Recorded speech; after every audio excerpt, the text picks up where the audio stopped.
நாம் தமிழர் கட்சி ஒருங்கிணைப்பாளர் அண்ணன் சீமான் அவர்களை நடிகர் கமல்ஹாசன் பேசிய சிறப்பு காணொளி இதுதான். அதாவது, என் கொள்கையை பற்றி யாருக்கும் தெரிந்திருக்க வாய்ப்பில்லை. என்னை ஒரு நடிகராகவும் பல திரைப்படங்களில் நடித்த நடிகராகவும் மட்டுமே சீமான் அவர்களுக்கு தெரிந்திருக்கும் என கமல்ஹாசன் பேசியுள்ளார். எனது கொள்கை நாம் அரசல் புரசலாக பேசும்போது தெரிந்திருக்க வாய்ப்பு இருக்கிறது, ஆனால் முழுமையாக தெரிந்திருக்க வாய்ப்பில்லை என்றும் கூறியுள்ளார். இவர் ஒரு மக்கள் நீதி மய்யம் என்ற ஒரு அரசியல் கட்சியை நடத்துபவராக இருந்தாலும் நாம் தமிழர் கட்சி ஒருங்கிணைப்பாளர் அண்ணன் சீமான் அவர்களின் இந்த ஒரு அரசியல் களத்தை பற்றி மிக புரிதலோடு பேசியுள்ளார்.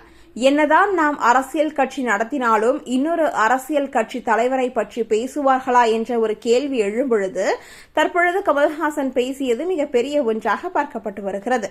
நடந்து முடிந்த மக்களவைத் தேர்தலில் அண்ணன் சீமான் அவர்கள் 20% அதிகமான வாக்குகளை வாங்குவார் என பலரும் கருத்துக்களை தெரிவித்து வருவது குறிப்பிடத்தக்கது. இந்த ஒரு நிலையில் அடுத்த முதல்வர் அண்ணன் சீமான் அவர்கள்தான் என பலரும் கருத்து தெரிவித்து வருகின்றனர்.